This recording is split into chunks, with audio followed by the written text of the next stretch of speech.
publié récemment ici, il y a 2 semaines, le témoignage d'un compatriote dont la sœur est décédée en accouchant au CHU Sylvanus Olympio. Mais le décès de cette dame-là et son enfant est consécutif à la grève des paramédicaux. Parce que la dame-là a été admise à l'hôpital de Baie. Et les paramédicaux étant en grève, les gens, les gynécologues là-bas ont dit on ne peut pas traiter son cas, on ne peut pas l'opérer, il faut qu'elle aille à l'hôpital, au CHU Sylvanus Olympio. C'est le centre de référence. Quand elle va là-bas, mais eux, comme les gens sont en grève, ils ont charcuté son corps et elle a été découpée de manière, je ne sais pas, elle n'a pas survécu. Selon la famille, elle n'a pas seulement été césarisée au bas du ventre, elle a été, on a ouvert même sa poitrine. Mais on n'a pas donné d'explication à la famille. Quelle césarienne vous avez réellement fait qui vous a amené à ouvrir la poitrine de la patiente? Elle est décédée comme ça. Il n'y a pas eu de rapport médical, il n'y a pas eu un rapport d'opération, il n'y a rien. La famille cherchait le certificat de décès depuis. Je ne sais même pas si la famille a obtenu le certificat de décès. Mais comme au Togo, on ne poursuit personne, on ne poursuit pas les institutions étatiques, les gens ont peur de porter plainte, ils ont pris leur enfant, leur fille, ils sont allés enterrer à Bodjomé. Et puis basta, la vie continue. Demain, mais si cette famille a été en deuil, demain ce serait aussi une autre famille. Ce serait quelqu'un peut-être de... Mais écoutez, on ne peut pas accepter des choses comme ça. On ne peut pas accepter des choses comme ça. Et tout ça se passe dans le plus grand hôpital du pays. L'hôpital qu'on appelle l'hôpital de référence. Le CHU Sylvanus Olympio. Cet hôpital ne peut plus aujourd'hui fonctionner dans son état de délabrement aujourd'hui. Donc, il faut que les gens souffrent qu'on en parle. Parce que c'est la santé de tous les Togolais qui est engagée. C'est la vie de tous les Togolais qui est engagée dans cet hôpital. Emmanuel Sodi qui a fait ce dossier, peut-être qu'elle ne s'est jamais soignée à l'hôpital Sylvanus Olympio. Elle ne va jamais y aller. Elle ne va jamais y aller. Mais elle fait ça parce qu'à un moment donné, il faut faire quelque chose pour sauver les populations. Depuis, on a un ministre, lorsque Miji Awa a été nommé ministre, le professeur Miji Awa a été fait ministre de la Santé. Ça fait plus de 10 ans déjà. Sinon, je ne sais pas, un peu plus. Les gens qui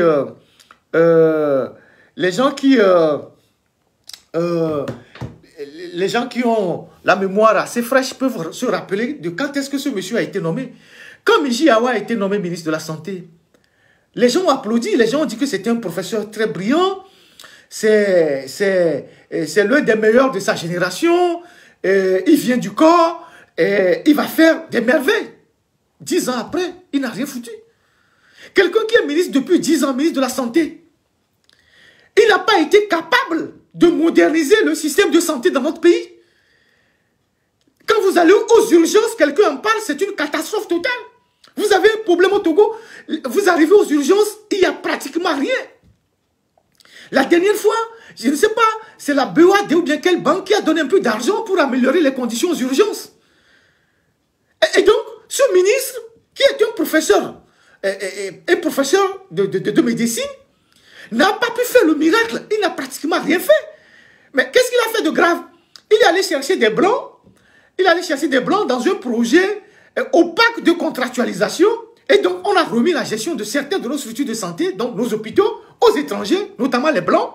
C'est eux qui perçoivent l'argent. C'est eux qui gèrent. C'est eux qui équipent. On ne sait pas ce qu'ils font réellement. Et donc, personne n'a aujourd'hui exactement les termes de ce contrat qui lie l'État togolais à ces expatriés ou à ces sociétés étrangères qu'on a fait venir pour gérer certains centres de santé et certains hôpitaux. Quels sont les fonds qu'ils engagent, combien rentrent, combien ils prennent, combien revient à l'État togolais et qui sont ceux qui sont derrière qui prennent les commissions. Donc, les hôpitaux au Togo sont devenus un truc de business avec le ministre qui est l'interface et d'autres personnes derrière. Ils se regroupent, ils se retrouvent derrière le rideau, chacun prend sa part, les blancs prennent leur part, ceux qui sont au Togo prennent leur part, et puis les hôpitaux sont en délabrement. Les hôpitaux sont en délabrement. Les hôpitaux sont en délabrement. Et donc, on est là, on croise les bras et on regarde. Il n'y a pas d'ambulance, il n'y a pas d'urgence, il n'y a rien. C'est-à-dire, quand on parle du système de santé au Togo, Ça part de tout ce qu'on peut appeler les services d'urgence, les SAMU, les sapeurs-pompiers, jusqu'aux hôpitaux et aux soins. Aujourd'hui, si vous tombez malade, aujourd'hui, si vous faites un accident, les sapeurs-pompiers qui viennent vous prendre ne peuvent même pas vous prodiguer les premiers soins. Parce qu'ils n'ont pas de véhicule médicalisé. Ils n'ont rien. Eux, ils ont juste leur brancard. Ils viennent, ils vous ramassent, et puis ils amènent à l'hôpital là-bas, ils vous déposent, et puis ils partent. Regardez l'état d'un hôpital qu'on a conçu au Ghana. À côté, Ghana, regardez, on dirait que nous sommes aux États-Unis. J'ai posté la vidéo. Regardez un hôpital universitaire. Remontez un peu après le live. Remontez un peu la vidéo que j'ai postée quand j'ai commencé le live. Regardez, c'est un hôpital au Ghana. Nous sommes à 0 km du Togo. La dernière fois au Bénin, ils ont commandé 148 ambulances. Ils en ont commandé plus, mais on vient de leur livrer 148 ambulances. Et quand on parle d'ambulance, ce n'est pas juste, c'est des véhicules vraiment médicalisés. Quand on vient vous chercher à la maison, ou bien on vient vous chercher sur un lieu où vous avez fait un accident, on commence pas à vous faire les premiers soins avant de vous amener à l'hôpital. C'est des véhicules médicalisés que le Bénin à côté a acheté 148 véhicules qu'on va distribuer sur l'ensemble du territoire. Vous savez pourquoi au Togo on n'achète pas les ambulances? Vous savez pourquoi? Vous savez pourquoi au Togo les gens font tout pour que l'État n'achète pas les ambulances? Ou bien quand il y a les ambulances, ils font tout pour que les ambulances tombent en panne? Je vais vous expliquer. Quand aujourd'hui, le petit Togo que vous voyez là, c'est pour ça que je vous ai dit que le Togo a toujours été gouverné comme une mafia. Au Togo, vous avez plusieurs barons, il y en a de civils comme les militaires, qui ont créé des sociétés privées et qui louent des ambulances, aux hôpitaux publics. Est-ce que vous entendez ce que je dis? C'est-à-dire qu'il y a des individus au Togo, des individus qui sont des barons, qui ont créé des sociétés privées, qui ont acheté des ambulances et qui louent ces ambulances à l'État, c'est-à-dire aux structures de santé. Vous arrivez à Kara, vous avez un baron et ses amis qui ont ce marché et qui ont donc les ambulances. Donc, vous arrivez au CHU de Kara ou au CHR de Kara, je ne sais pas comment on l'appelle, l'hôpital même n'a pas d'ambulance. Quand on doit faire venir une ambulance à l'hôpital, on vous dit que c'est pour un privé. Donc, c'est le privé qui loue l'ambulance au CHU de Kara. Vous arrivez à Lomé, il y a des ambulances qui font la navette dans les centres de santé. C'est des privés qui ont ça, qui louent ça. Et donc, qui adressent des factures. Et l'État paye, ou bien les structures de santé payent.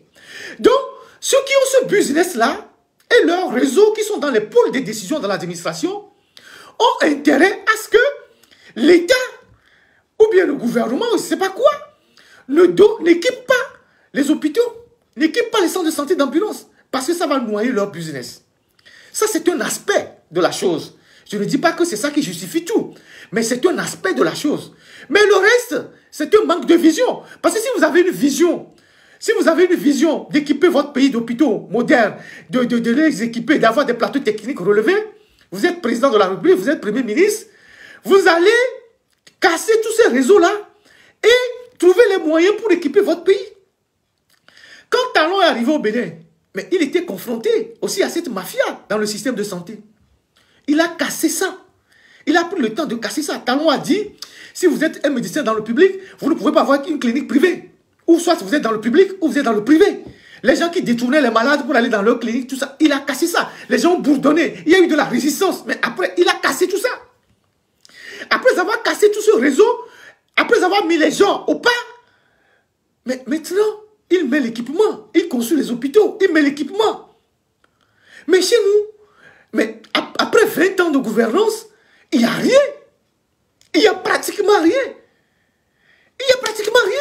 Vous arrivez au CHU Sylvanus Olympio, si on ne vous tend pas un bon, vous ne débloquez pas l'argent, vous ne payez, on ne vous soigne pas. Même les premiers soins, on n'est pas capable de vous les faire.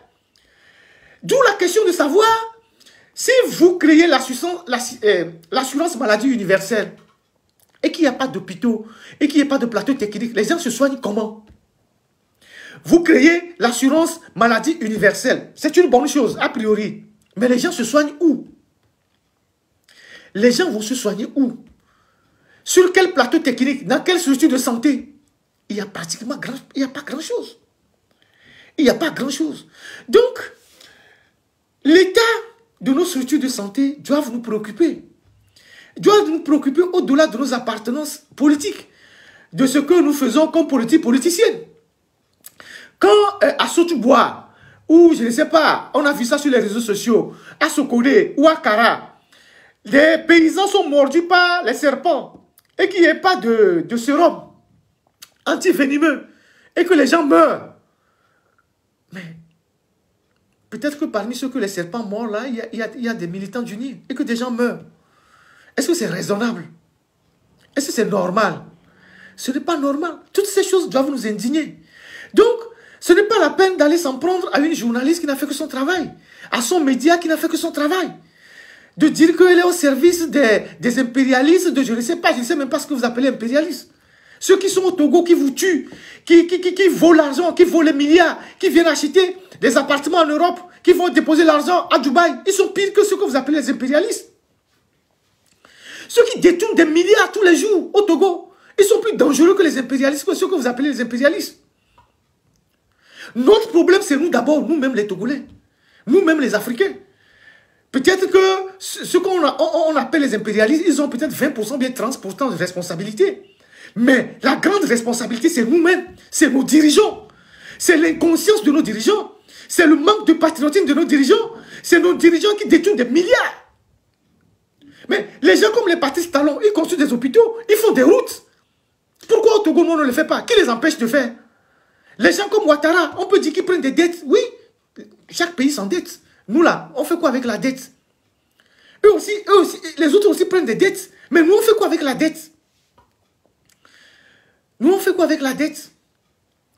Par rapport à notre PIB, on est l'un des pays les plus endettés de l'UEMOA. On fait quoi avec la dette? Les autres, quand ils prennent les dettes, on sait ce qu'ils font avec. Mais nous, on fait quoi avec les dettes? On prend la dette, on bricole des projets budgétivores, l'argent disparaît, et puis après, on accable les populations de taxes pour payer la dette. C'est ce qui se passe dans notre pays.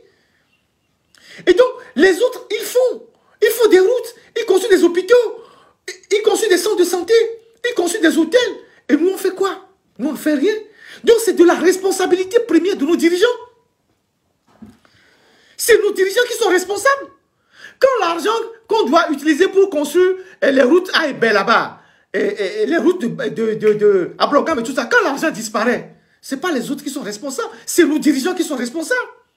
Les détournements de fonds, c'est les gens qui sont chez nous. C'est ça la réalité. C'est ça la réalité. Et donc, voilà. Donc, nous ne devons pas nous amuser avec les structures de santé.